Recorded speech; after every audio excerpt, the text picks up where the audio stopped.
बिस्मिल्लाहिर्रहमानिर्रहीम। अस्सलाम वालेकुम मोअज़्ज़िज़ नाज़रीन, दी नॉलेज ऑफ इस्लाम में आपको खुश आमदीद। दी नॉलेज ऑफ इस्लाम के प्यारे दोस्तों, आज हम आपको हज़रत अली रज़ी अल्लाह तआला अन्हा की दूसरी शादी के बारे में बताएंगे। नबी पाक सल्लल्लाहु अलैहि वसल्लम के ज़माने में सहाबा इकराम एक से ज़्यादा शादियाँ किया करते थे। हज़रत अली रज़ी अल्लाह तआला अन्हा के बारे में एक और रवायत है कि आपने 3 शादियाँ की थीं। हज़रत फ़ातिमा रज़ी अल्लाह तआला अन्हा की शादी के वक्त हज़ूर पाक सल्लल्लाहु अलैहि वसल्लम ने फरमाया कि ए अली, फ़ातिमा मेरे दिल का टुकड़ा है, इसको कोई तकलीफ़ ना देना। एक मर्तबा हज़रत फ़ातिमा रज़ी अल्लाह तआला अन्हा बैठी हुई थी तो हज़रत अली शेर खुदा ने फरमाया, ए फ़ातिमा मैं दूसरी शादी कर लूँ। हज़रत फ़ातिमा रज़ी अल्लाह तआला अन्हा चुप हो गई, कुछ ना बोला। तो हज़रत अली शेर खुदा जब मस्जिद में गए नमाज के लिए तो नबी करीम सल्लल्लाहु अलैहि वसल्लम सब सहाबा के बीच बैठे हुए थे। आप सल्लल्लाहु अलैहि वसल्लम ने फरमाया, हर मर्द को 4 शादियाँ जायज़ हैं। हज़रत अली रज़ी अल्लाह तआला अन्हा सबसे पीछे बैठे हुए थे तो जल्दी से देखना शुरू हो गए। आप सल्लल्लाहु अलैहि वसल्लम ने फरमाया, ए अली, सब मर्दों को 4 शादियाँ जायज़ हैं, लेकिन मेरी फ़ातिमा मेरे दिल का टुकड़ा है, मेरे जिगर का चैन है। जिसने उसको तकलीफ़ दी उसने मुझे तकलीफ़ दी। आपने फरमाया, ए अली, जब तक मेरी फ़ातिमा है तब तक दूसरी शादी के बारे में ना सोचना। हज़रत अली शेर खुदा चुपके से पीछे से उठकर घर तशरीफ़ ले गए और हज़रत फ़ातिमा रज़ी अल्लाह तआला अन्हा से जाकर फरमाने लगे, ए फ़ातिमा, मैंने तो एक वैसे मजाक में बात की थी और आपने नबी के हुज़ूर शिकायत लगा दी। हज़रत फ़ातिमा ने शिकायत नहीं लगाई थी, वो नबी थे, वो सब जानते थे।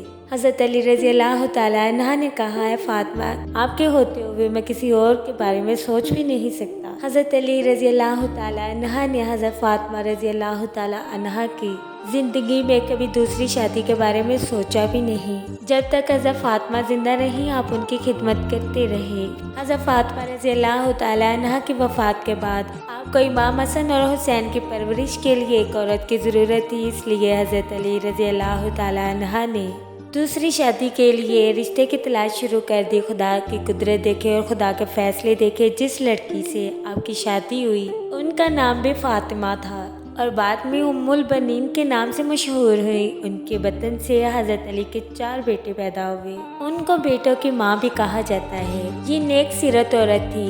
उन्होंने हज़रत अली रज़ी अल्लाह तआला अन्हा से एक सिफारिश की कि बच्चों के सामने कभी भी मुझे फ़ातिमा न कहना, क्योंकि बच्चों को अपनी माँ याद आएगी और मैं हज़रत फ़ातिमा के जूते की खाक के बराबर भी नहीं हूँ। उनका रुतबा मुझसे बहुत ज़्यादा है। वो नबी की बेटी, जन्नत की शहज़ादी, जन्नत की शहज़ादों की माँ है। भला मेरा उनसे क्या मुवासना, मैं तो उनके कदमों की खाक के बराबर भी नहीं। मैं तो इस घर की खात्मा और कनीज़ बनकर आई हूँ ताकि मैं उनके बच्चों की परवरिश कर सकूँ। उम्मुल बनीन के बतन से 4 बच्चे पैदा हुए। आपने उनसे कहा कि फ़ातिमा तो ज़हरा के बच्चों की अतायत करना, उनका ख़ास ख्याल रखना, उनका कहा कभी मत टालना।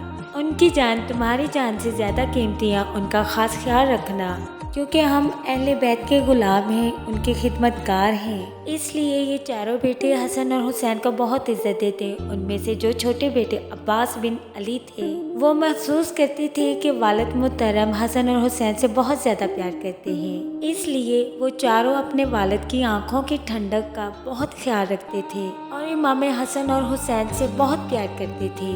मैदान करबला में जब इमाम हुसैन करबला के मैदान में थे तो हसन और हुसैन का भाई अब्बास बिन अली सामने आ गए कि उनसे पहले तीर मुझे लगे।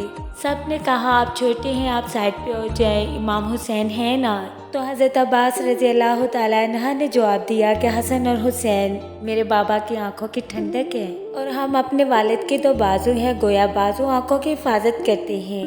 हज़रत इमाम हुसैन अपने भाई का ये जज्बा देखकर बहुत खुश हुए और फरमाया, अब्बास पानी ले आओ। जब हज़रत अब्बास पानी लेने गए तो यजीद ने आप पर तीर चला दिए, आपके बाजू भी काट दिए गए। जब आपको इमाम हुसैन के पास लाया गया तो इमाम हुसैन अलैहिस्सलाम आपके घुटनों से तीर निकालने लगे।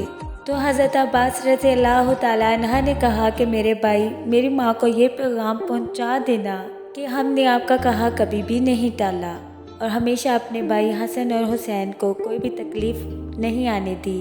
لیکن آج بھائی حسین خود زخمی ہو کر میرے گھٹنوں سے تیر نکال رہے ہیں۔ میں زخمی نہ ہوتا تو کبھی بھی بھائی حسین کو اتنی بھی تکلیف نہ دیتا۔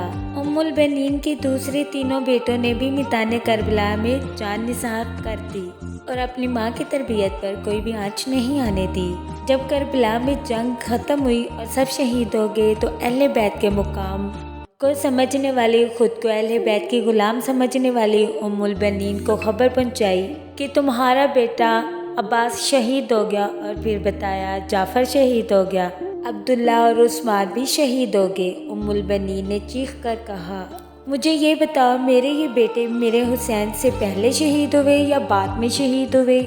جب ان کو بتایا گیا کہ یہ سب سے پہلے شہید ہوئے تو انہوں نے خوب حفاظت کی، میدان کربلا میں اپنے بھائی حسین کی، اور سب سے پہلے شہید ہوئے اور بعد میں امام حسین شہید ہوئے۔ پھر اس ماں کے دل کو سکون ملا۔ ام البنین اپنے بیٹوں سے زیادہ حسن اور حسین سے پیار کرتی تھی۔ انہوں نے اللہ کا شکر ادا کیا کہ میرے بیٹوں نے اس کا حق ادا کر دیا۔ سبحان اللہ۔ آپ کو ہماری ویڈیو اچھی لگی ہے تو کامنٹ باکس میں اپنی رائے کا اظہار ضرور کیجیے گا، اور ہمارا YouTube channel the knowledge of Islam کو لائک کریں، شیئر کریں، کامنٹ کریں، سبسکرائب کریں اور بیل آئیکن کو پریس کرنا مت بھولیں۔